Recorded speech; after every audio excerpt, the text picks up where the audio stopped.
በየትኛውም ህግ ልጅህን አትይ የሚል ህግ የለም። አሎ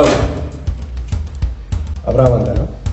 ጓደኛ ምንድነው? የጓደኛ ደግሞ ትርጉሙ ካልገባሽ ልንገርሽ፣ ተበላሻውን ነገር ካለው ማስተካከል ነው።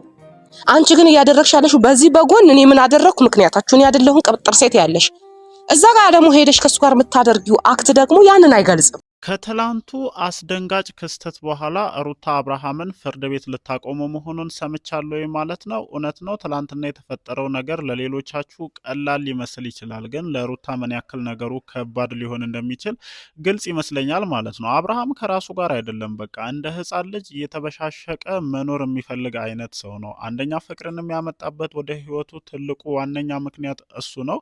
ከዛ ባሻገርም ደግሞ አሁን በዛም ስላረካ ማለት ነው ከሩታ ልጁን ነጥቆ ፍቅር ጋር እየሄደ ከሩታ ጋር መበሻሸቅን ያዘው።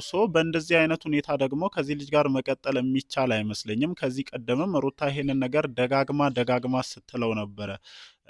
ከዚህ በኋላ አብርሃም ህግ በፈቀደለት ጊዜና ሰዓት መሰረት ልጁን ማየት ይችላል እንጂ ከዛ ያለፈ ግንኙነት እንዲኖረኝ አልፈልግም ብላ በግላጭ ስትናገር እንደነበር ሁላችንም ሰምተናል ማለት ነው። የትላንቱ ክስተት ምን ያክል እንዳበሳጫት ግልጽ ነው። እኔ እንደ እናት እቺ ልጅ ላይ መፍረድ አልችልም። የፈለገውን ያክል ብትበሳጭ ወደ ህግ ቦታ ብትሄድ የሆነ ልክ አይደለችም የምንላት አይነት ነገር አይደለም። ምክንያቱም ህፃን ልጅ ከእናት አጠገብ ዞር ሲል ማለት ነው አይደለም ተውት፣ እንደዚህ ከቤት ካስቀመጣችሁበት ቦታ ማጣት ይቅርና ያለ ፍቃድ ማንሳት ይቅርና ዳዴ እያደረጉ ራሱ ወደ ሌላ ቦታ ላይ ድንገት ዞር ሲሉብን ምን ያክል ፊሊንግ ምን ያክል ጭንቀት እንዳለው የወለዳችሁ እናቶች በደንብ ትረዳላችሁ ብዬ አስባለሁኝ። ይሄ ነገር ደግሞ ለዚህ ልጅ ግልጽ ይሆን አይመስለኝም። በጣም ያዘንኩትና በጣም እንትን ያለብኝ ደግሞ ፍቅር እንዴት የዚህ ነገር ተባባሪ ሆነች ትገኛለች ነው በቃ።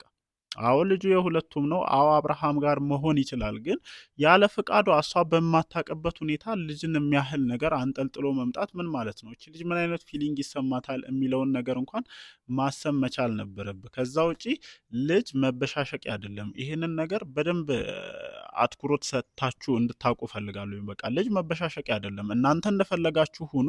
ይሄንን ህፃን ልጅ ያለ ምክንያት እየተጉላላ ያለውን በእናንተ እንደፈለገን እንሆናለን ወይም ስሜታችን እንደፈቀደልን እንሆናለን በምትሉ ሰዎች ምክንያት ይሄ ልጅ መጉላላት የለበትም። ከዛም አልፋችሁ ደግሞ ጭራሽ ልጁን እንደ መበሻሸቂያነት ለመጠቀም የምትሞክሩበት ሂደት እጅግ በጣም የሚደብርና የሚቀፍ ነገር ነው። እዚህ ነገር ላይ ረገጥ አድርጌ ሳልናገር ማለፍ አልፈለግም። ከዛ ውጪ ቡዜ ፍቅር ማስጠንቀቂያ እንደሰጠች ሰምቻለሁ።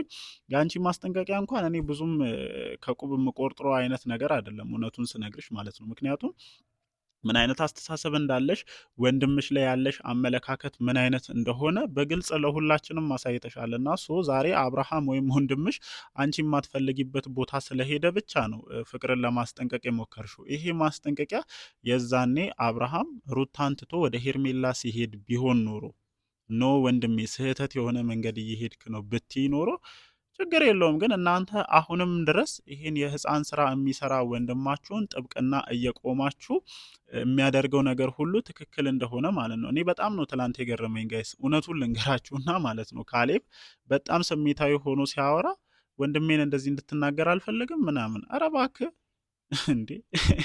የምሬን እኮ ነው። ወንድም ብዙ ሴቶችን እያስለቀሰ ነው ያለው። 2 እና 3 አመት ሩታን አስለቀሰ።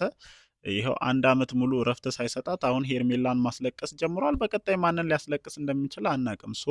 ይሄ ትክክል ያልሆነ ወንድማችሁን ገና መብሰል የሚቀረውን የህፃን ስራ ህፃን ልጅ ከቤት ወስዶ እንደ መበሻሸቂያ እንትን ለማለት የሚሞክር ወንድማችሁን ፕሮቴክት ማድረግ እስካላቆማችሁ ድረስ ይሄ ልጅ ገና ብዙ ጉድ ያሳየናል እኮ። የምሬን ነው የምላችሁ። አሁን እሱ የሚያደርገው ነገር እጅ ያላለው ሰው የለም። እኔ የራሴ ቤት ኮመንቶች ላይ ራሱ ለማየት እየሞከርኩኝ ነውና አንዳንድ ጊዜ በቃ አለ አይደለ ሰው ትክክል አይደለንም ብዙ ሰው እያለን ከሆነ እኮ ራሳችንን መፈተሽ ማረም መቻል አለብን። እንዲህ ምን እያደረግኩኝ ነው ምን እየሆንኩኝ ነው የሚባል ነገር አለ እኮ።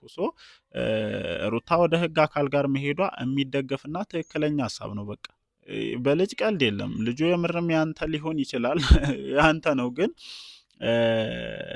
እሷ በማታቀበት ሁኔታ እሷን ለማናደድ እሷን ለማብሸቅ ብለ ልጅን የሚያህል ነገር አንጠልጥለ ይዘመተ እኔ የዚህ ነገር እኔ ፍቅር እግዚአብሔርን ካንቺ አልጠብቀውም እንደዚህ አይነት ነገርም ማለት ነው። እንዴት እንደዚህ የዚህ ነገር ተሳታፊ ልትሆኚ ትችያለሽ እንዴ?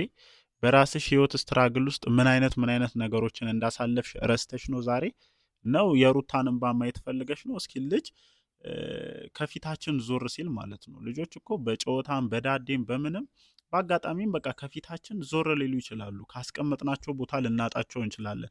ምን አይነት ስሜት ነው? ምን አይነት ፊሊንግ ነው የሚኖረው? ይህንን ነገር አድርጎ የመጣን ሰው ድጋፍ ሰተሽ ልጁ የሱም ነው ምናምን ማለት እኔ ካንቺ አልጠብቀውም። የምሬን ነው የምልሽ። እኔ ምን አይነት ዲል እንዳላችሁ ምን አይነት ስምምነት እንዳላችሁ አላቅም፣ ግን እርግጠኛ ሆኜ መናገር የምችለው ነገር እነዚህን ሴቶች ከህይወቱ ለማስወጣትና ለማብሸቅ ሆን ብሎ አንቺን እየተጠቀመብሽ እንደሆነ ነው። መቼ ነው ሴቶቹ ግን የሚገባችሁ? ለምንድን ነው የዚህ ልጅ መጠቀሚያ የምትሆኑት ሁሌ ማለት ነው? የምሬን ነው። ሄርሜላም በተመሳሳይ መልኩ ነበር ወደ ህይወቱ ያስገባ መጠቀሚያ አድርጎ፣ ግን እሷ በመሃል ፍቅር ያዛት፣ ተጉላላች፣ ዋጋ ከፈለችለት፣ ብዙ ነገር ሆነችለት። ግን መጨረሻ ላይ ተጠቅሞ እንደ ቃቃ ነው እየጣላት ያለው። ትላንትና የወሰንሽውን ውሳኔ ካላደረግሽ ነው እኔ ሄርሜላ ራስሽን ማስከበር አልቻልሽም ብዬ የማስበው። በቃ ይሄ ልጅ እየመጣችሁ ትጎዘጉዙለታላችሁ፣ ትለምኑታላችሁ።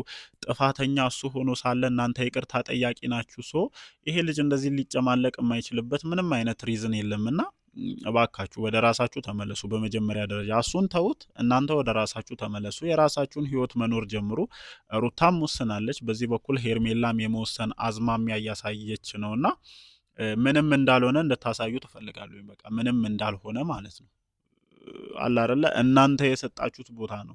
በቤተሰቦቹ ዘንድ የሚያደርገው ነገር እንደ ትክክል እየተቆጠረለት ስለሆነ ነው ይሄ ልጅ መስመር አልፎ የዚህን ያክል ደረጃ ወርዶ ልጅን እንደመበሻሸቂያ እያመጣ ያለው። እኔ በጣም ነው የተናደድኩት። የምሬን ነው የምላችሁ። ትላንት በአጋጣሚ መብራት ጠፍቶ ስለነበረ ላይቭ ላይ በጣም ብዙ ለማውራት ነበር የገባሁት፣ ግን ካለው ሲቹዌሽን አንጻር ሰዎች ጨለማ ስለነበር እየገቡ እየወጡ ስለነበረ ብዙ ማውራት አልቻልኩም። ግን እጅግ በጣም የሚያሳዝን ድርጊትን ነው ትላንትና የተመለከትኩትና እሷም ከዚህ በኋላ በዚህ ጉዳይ ቀልድ እንደማታውቅና ልጇን አስፈላጊ ባልሆነ ሁኔታ እንደ ማንኛውም ዕቃ እሷ በሌለችበት ያለ እሷ ፍቃድ ከቤት አንጠልጥሎ የሚወጣ ከሆነ አስፈላጊውን እርምጃ በህግ ለመሄድ ዝግጅቷን መጀመሯንና እንቅስቃሴዎች ላይ እንዳለች ሰምቻለሁኝ። ስሜታዊ የሚያደርግ ነው በነገራችን ላይ የትላንቱ ጉዳይ። አዎ አባትነትህን አልካደችም።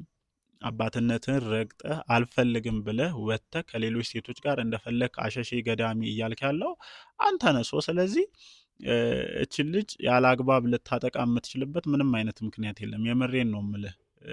አለ አይደለ? ዝም በመባልህ ነው። በነገራችን ላይ እነሱም ዝም ስለሚሉ ነው የዚህን ያክል ርቀት ልትሄድ የቻልከው። በዛ ላይ ደግሞ የምታደርጋቸውን ነገሮች በሙሉ እንደ ትክክል የሚቆጥሩልህ ልክ እንደሆንክ የሚያሳዩ ፋሚሊዎች ስላሉ ነው በነገራችን ላይ ማለት ነው። እኔ አሁንም እነዚህን ሰዎች ከመናገር ወደ ኋላ አልልም። ምክንያቱም አትናገሩብን፣ አትንኩብን፣ እሱ እንደዚህ ነው፣ እሱ ታመመ፣ እሱ ወረደ፣ እሱ ፈለጠ። ሌላውም እኮ ቤተሰብ አለው በነገራችን ላይ ማለት ነው። ሌላውም ፋሚሊ አለው፣ ሌላውም ቤተሰብ አለው። ነገሮችን እንደናንተ ገብተው አናካርርም። በቃ የትዳር ጉዳይ የትዳር ነው። የአንድ ሰው የፍቅር ህይወት ጉዳይ ፕራይቬት ነው፣ የራሱ የግል ውሳኔ ነው ብለው ስለሚያምኑ እንጂ እህታቸውን ከምታደርጉት ነገር አንጻር ጣልቃ መግባት ደብሯቸው አይደለም እኮ። አይተናል እኮ አይደለ?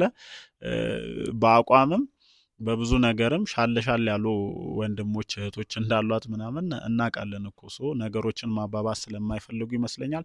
ሜቢ አላቅም። ከተመለከትኩት ነገር አንጻር የራሴን ሀሳብ ሰጥቻለሁኝ። ግን ይሄ ሀይባ ያጣ ወንድማችሁን ሀይ ማለት ካልቻላችሁ ገና ብዙ ጉዶችን ሊያመጣ እንደሚችል ግልጽ ነው። ለማንኛውም ጀስት በነበረው ጉዳይ ላይ ሀሳቤን ሰጥቻለሁኝ። እንዳልኳችሁ ሩታም ወደ ህግ አካላት ጋር ሄዳ ያለውን ነገር ከትላንቱ አስደንጋጭ ሁኔታ በኋላ ማሳወቋን ሰምቻለሁኝ ማለት ነው። ምን አይነት ነገሮች ይኖራሉ ምሽት በሚፈጠሩ ጉዳዮች ላይ እንደተለመደው መተን ሀሳባችንን እንሰጣለን። እወዳችኋለሁ። ይመቻችሁ።